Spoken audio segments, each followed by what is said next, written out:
Welcome to our channel. నేను మీ Prashanth. Same corona లాగానే ఇప్పుడు మళ్ళీ హెచ్ఎంపివి వైరస్ అని చెప్పేసి ఇప్పుడు చైనాలో చాలా వైరల్ అవుతుంది. అసలు ఈ వైరస్ మళ్ళీ ఎలా వచ్చింది, సో మరి ఇది ఇండియా వరకు వస్తుందా, సో ఇది రాకుండా మన వరకు రాకుండా ఎలాంటి ప్రికాషన్స్ తీసుకోవాలి, అంటే ఎలా జాగ్రత్తలు తీసుకోవాలి ఏంటి, దీని గురించి పూర్తిగా మాట్లాడేందుకైతే ప్రస్తుతం మనతో పాటు పర్మనాలజిస్ట్ డాక్టర్ నాగేశ్వర్ గారు అయితే ఉన్నారు. నమస్తే అండి. నమస్తే. సో ఇప్పుడు ఏంటి సార్, హెచ్ఎంపివి అని చెప్పేసి చాలా వైరల్ అవుతుంది ఈ వైరస్ చైనాలో. మరి ఇది మన వరకు రావచ్చు అంటారా? అదే మరి ఎందుకు వాళ్ళు ఇది బయటకు రానివ్వట్లేదు ఈ న్యూస్ గురించి చైనా వాళ్ళు? ఇప్పుడు హెచ్ఎంపివి రోగం కంటే అతిపెద్ద రోగం చైనాకు ఉన్నది. ఏంటంటే వాక్ స్వాతంత్రాన్ని, మీడియా స్వాతంత్రాన్ని కాలరాచుడు దానికి అలవాటే. ఇప్పుడు వైరస్ వచ్చింది, అందుకని వైరస్ కూడా ఆపుతున్నారు బయటికి రాకుండా. కాకపోతే ఒకటి ఏంటంటే, ఎంత ఆపినా కూడా ఈరోజు మనకు సమాచారం ఏంటంటే, చాలామంది పేరెంట్స్ తన పిల్లల్ని హాస్పిటల్లో తీసుకెళ్ళి అడ్మిట్ చేయడము, శ్వాసకోశ సంబంధించిన వ్యాధులు పెట్టరేగాయని చెప్పి ఐసీయూలో అడ్మిట్ చేయడము జరుగుతున్నది. ఇది ఎందుకు వచ్చింది అని అంటే, ఇది కొత్తదేం కాదు. హ్యూమన్ మెటానిమో వైరస్ అనేది ఇప్పుడు కొత్తగా చైనాలో పుట్టింది కాదు. ఇది ఎప్పటి నుంచో ఉంది, 2001 నుంచి ఉంది. యాక్చువల్గా 1950లో దీని మీద అనుమానాలు, దాని మీద పరిశోధనలు జరిగినాయి. 2001లో దీన్ని హెచ్ఎంపివి అని పేరు పెట్టడం జరిగింది. అయితే ఇది ఇంత ముందు కూడా ఉండేది, కానీ ఇప్పుడు మళ్ళీ ఎవ్రీ ఇయర్ వస్తుంది. వచ్చినప్పుడల్లా లేటెస్ట్గా ఒక ఫ్యాషన్లో ట్రెండ్ లాగా వచ్చినట్టు వైరస్లో కూడా వచ్చినప్పుడల్లా లేటెస్ట్గా కొన్ని మ్యూటేషన్స్తో వస్తుంది.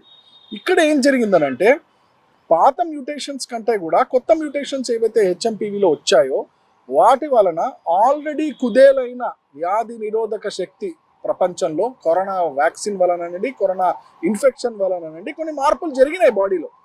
దాని వలన ఈ చిన్న ఇన్ఫెక్షన్ కూడా పెట్టరేగుతున్నది. అంటే ఉదాహరణకి 6 ప్యాక్ 7 ప్యాక్ వాడు ఉంటాడు, వాడిని ఫస్ట్ టైం కొట్టాలంటే కొద్ది కష్టం. మిమ్మల్ని పంపించి మేము ఆల్రెడీ ఒక 20 గుద్దులు గుద్దునామా, 21 గుద్దు నువ్వు గుద్దు అన్నాం అనుకోండి, మీ 21 గుద్దుకు వాడు కింద పడిపోతాడు. చూడటానికి ఏమనిపిస్తుంది అంటే, మీరు కొట్టింది కాబట్టి ఆయన కింద పడ్డాడని. వాస్తవానికి వాడికి ఆల్రెడీ 20 దెబ్బలు తిరుగున్నాడు కాబట్టి, బాగా వీకెండ్ కాబట్టి కింద పడ్డాడు. సేమ్ టు సేమ్ వ్యాధి నిరోధక శక్తి ప్రపంచంలో మనుషుల్లో క్షీణించడం వల్ల, గట్ స్పాయిల్ అవడం వల్ల, తర్వాత సైటోకిన్ స్ట్రామ్స్ విపరీతంగా రావడం వల్ల కరోనా టైంలో వ్యాధి నిరోధక శక్తి దెబ్బతినడము.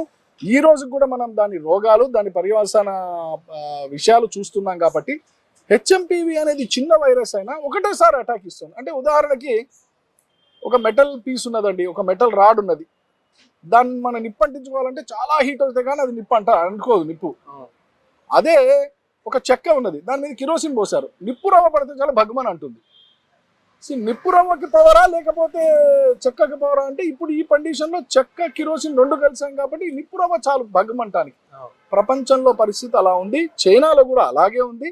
అందుకనే చిన్న వైరస్ అయినా కూడా, ఇది రెగ్యులర్గా సంవత్సరంలో వచ్చే వైరస్ అయినా కుప్పగొలుపుతున్నారు, అక్కడ హాస్పిటల్ పాలవుతున్నారు, ఐసీయూ పాలవుతున్నారు. దీనికి కారణం వ్యాధి నిరోధక శక్తి సమాజంలో క్షీణించడం. అంటే ప్రజెంట్ మరి ఇది కరోనా కన్నా డేంజర్ అంటారా ఈ వైరస్ వచ్చేసి? రైట్, ఇక్కడ ఒక మాట చాలా క్లియర్గా చెప్పాలి. కరోనాతో కనుక కంపేర్ చేసుకున్నట్టయితే హెచ్ఎంపివి అనే వైరస్కి కరోనాకి పెద్ద వ్యత్యాసం లేదు. రెండు కూడా ఆర్ఎన్ఏ వైరస్లే.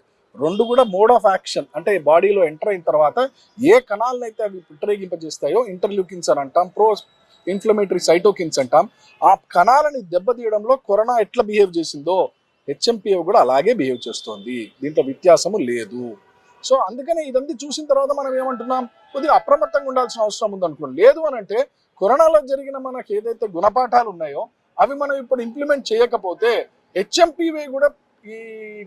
హెచ్ఎంపివి కూడా పెద్ద భూతంగా మారే అవకాశం ఉంటుంది. సో హ్యూమన్ మెటాన్యూమో వైరస్ ఏదైతే ఉందో దాని యాక్షన్స్ ఎలా ఉంటాయి అంటే, ఇప్పటి వరకు అయితే తుమ్ములు రావడము, జ్వరం రావడము, దగ్గు రావడము, ఆయాసం రావడము, కొంతమందిలో దురద రావడము, పొట్ట నొప్పి రావడం, ఇలా జరుగుతుంది.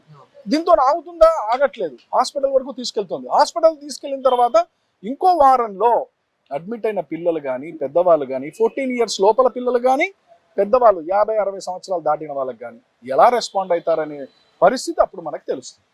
సో ఇది మన ఇండియా వరకు వస్తుందని మీరు అనుకుంటున్నారా? అంటే ఇండియా వరకు వచ్చే అవకాశం ఏమైనా ఉందా ఇది హెచ్ఎంపివి వైరస్? ఎస్, ఇది నా ఒపీనియన్, నేను కరాఖండిగా చెప్తున్నాను. ఒక పల్మనాలజిస్ట్గా, ఒక ఇమ్యునాలజిస్ట్గా ఖచ్చితంగా వస్తుంది. దీంట్లో అనుమానం ఏం లేదు. ఎవరికైనా అనుమానాలు ఉంటే ఆ అనుమానాలు కొట్టేయచ్చు. హెచ్ఎంపివి వైరస్ అనేది మన దగ్గర కూడా ఉంది, కానీ చైనాలో ఏదైతే విజృంభిస్తుందో అది ఇక్కడికి పాకే అవకాశం, సోకే అవకాశం ఉందా అంటే ఒక వైద్యుడిలాగా ఉంది అనే చెప్తాను. ఎందుకనంటే ప్రపంచం అంతా మన చేతిలో మొబైల్లో ఉందన్నప్పుడు, నార్త్ పోల్ సౌత్ పోల్లో నుంచి కూడా మనం మెసేజ్లు చూస్తున్నప్పుడు వైరస్ కూడా ట్రాన్స్మిషన్ చాలా ఎక్కువగా ఉంది. ఎందుకంటే న్యూ ఇయర్కి చైనాకి వెళ్ళిన వాళ్ళు ఉన్నారు, న్యూ ఇయర్కి హాంకాంగ్ వెళ్ళిన వాళ్ళు ఉన్నారు. వాళ్ళందరూ కూడా మళ్ళీ భారతదేశానికి విదేశాల నుంచి వచ్చే అవకాశం ఉంటుంది. వాళ్ళు వచ్చినప్పుడు వాళ్ళ నుంచి ప్రవేశించే అవకాశం ఉంటుంది దేశంలోకి. సో వస్తుందా అంటే ఎస్, అది వస్తుందనే మనం భావించాలి, దాన్ని కట్టడి చేయాలనే మనం భావించాలి, దానివల్ల రిస్క్ ఉంటుందనే మనం భావించాలి. అలా అనుకోనే జాగ్రత్తలు తీసుకోవాలి. సో ఇది వచ్చినప్పుడు ఎలాంటి సిమ్టమ్స్ ఉంటాయో మీరు చెప్పారు. సో ఇలాంటి సిమ్టమ్స్ వచ్చినప్పుడు కానివ్వండి, లేదు ముందే మనం ఎలాంటి జాగ్రత్తలు తీసుకోవాలి, అంటే ఎలాంటి ఫుడ్ తీసుకోవాలి మంచిగా? ఇది చాలా ఇంపార్టెంట్ అండి. అన్నిటికంటే ఇంపార్టెంట్ ఎందుకంటే ఈరోజు ఉదయము వరల్డ్ ఎలర్జీ ఫౌండేషన్ అంతర్జాతీయ అధ్యక్షుడిగా నేను ఒక 9 పాయింట్లు భారతదేశంలో ఉన్న తల్లిదండ్రులకి ఒక పట్టిక రాయడం జరిగింది. దాంట్లో కీలకమైన విషయాలు, నెంబర్ 1, మీ పిల్లలకు గనక 2 రోజులు 3 రోజులు దగ్గు తగ్గలేదు, జ్వరం తగ్గలేదు, ఇలాంటి ఇబ్బందులు ఉన్నాయంటే వాడిని ముందు స్కూల్ బంద్ చేయించండి.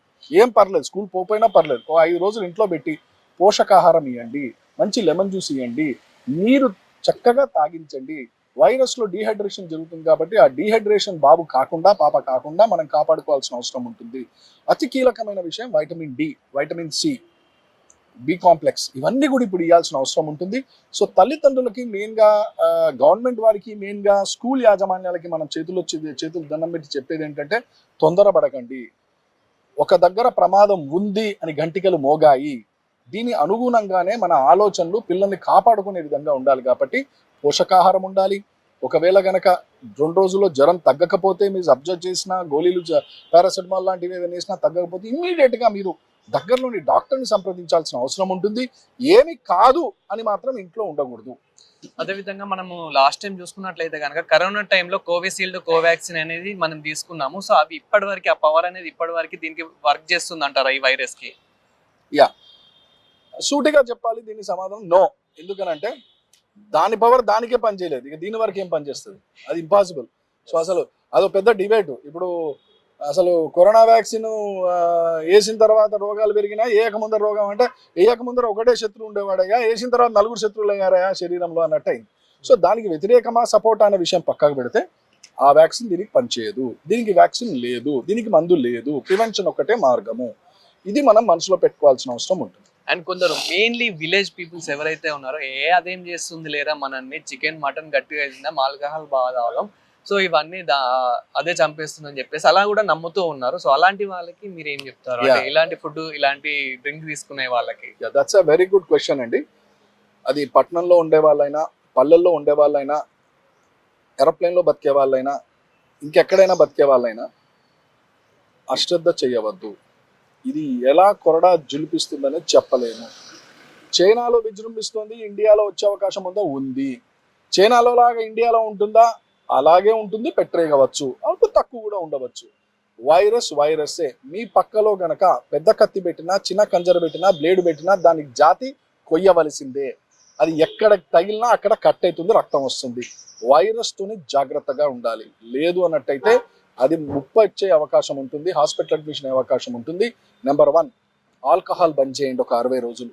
నెంబర్ 2, మసాలా ఫుడ్స్ తగ్గించుకోండి. Number 3, pizza, burgers, pastas, cakes ఇవన్నీ తినకండి. షుగర్ ఐటమ్స్ తినకండి. ఎందుకు ఇవన్నీ చెప్తున్నాము? మీరు ఇది కన్జ్యూమ్ చేసినట్టయితే వ్యాధి నిరోధక శక్తి క్షీణిస్తుంది. ప్రపంచం మొత్తంలో 2 విషయాలు గుర్తుపెట్టుకోవాలి వైరస్ సంబంధించినంత వరకు: రోగ బలమా, రోగి బలమా. రోగి బలం అంటే నా ఇమ్యూనిటీ, రోగ బలం అంటే వైరస్ పవర్. వైరస్ మీ మీద ఎక్కి మిమ్మల్ని సర్వనాశనం చేయాలంటే మీ పవర్ లోగా ఉండాలి. మీ పవర్ లోగా ఉన్నారంటే మీ ఇమ్యూనిటీ లోగా ఉన్నట్టు. సో ఫస్ట్ మీరు ఇమ్యూనిటీ పెంచుకోండి. వైరస్ అటాక్ అయినా కూడా బతికి బయటపడే అవకాశం ఉంటుంది. అండ్ మనం లాస్ట్ టైం కరోనా టైంలో చూసుకున్నట్లయితే కనుక చిన్న పిల్లల కన్నా ఏజ్డ్ పర్సన్స్కి చాలా మంది కరోనా అనేది వచ్చింది. బట్ ఈ వైరస్ అనేది ఎక్కువ మోస్ట్లీ మీకు తెలిసినంత వరకు ఏ ఏజ్డ్ వాళ్ళకి వస్తుంది? దీంట్లో కరోనా అంటే it affected almost all the population. దీంట్లో మెయిన్గా ఇట్ ఎఫెక్ట్స్ బిలో 14 years, 14 సంవత్సరాల లోపల ఉన్న వారికి ఎక్కువగా వచ్చే అవకాశం ఉంటుంది. తర్వాత ఎల్డర్లీ పాపులేషన్కి వచ్చే అవకాశం ఉంటుంది. సో అందుకనే మనం స్కూల్ గోయింగ్ చిల్డ్రన్ అని మనం కాన్సన్ట్రేట్ చేస్తున్నాం. దీంట్లో చాలా కీలకంగా ముఖ్యమంత్రి గారు కానీ, ఆరోగ్య శాఖ వారు కానీ, లేకపోతే ఎడ్యుకేషన్ డిపార్ట్మెంట్, విద్యాశాఖ వారు కానీ ఒక ఈ పాటికే ఉత్తర్వులు జారీ చేయాల్సింది, ఒక అడ్వైజరీ రిలీజ్ చేయాల్సింది. ఎస్, ఇట్లా ఒక మహమ్మారి పెట్టరేగుతున్నది, దీనికి సంబంధించి పిల్లలకు కనుక జ్వరాలు ఉన్నట్టయితే తొందర పడకండి, స్కూలుకు పంపకండి, కాలేజీలకు పంపకండి, ఇంట్లో ఉండనియండి. ఈ మాట చెప్పాల్సిన అవసరం గవర్నమెంట్ సైడ్ నుంచి బాధ్యతగా ఉంటుంది. Thank you sir. నమస్తే. సో చూసారు కదా, కరోనా లాగానే హెచ్ఎంబీవి ఇప్పుడు వైరస్ అయితే చాలా కలకలం రేపింది. సో అలాంటి వైరస్ మీ దాకా రాకూడదంటే సార్ గారు చెప్పినట్టయితే సో సేమ్ మీరు మంచి ప్రోటీన్ అయితే తీసుకోండి, మంచి ఫుడ్ అయితే తీసుకోండి. కొన్ని డేస్ అయితే ఈ మసాలా ఫుడ్ కానీ అవుట్ సైడ్ ఫుడ్ అయితే కొంచెం దానికి దూరంగా ఉండండి. అండ్ మంచి జాగ్రత్తలు అయితే తీసుకోండి. And take care of your family. So ఇలాంటి మరిన్ని వీడియోస్ కోసం చూస్తూనే ఉండండి వాల్యుబుల్ ఛానల్.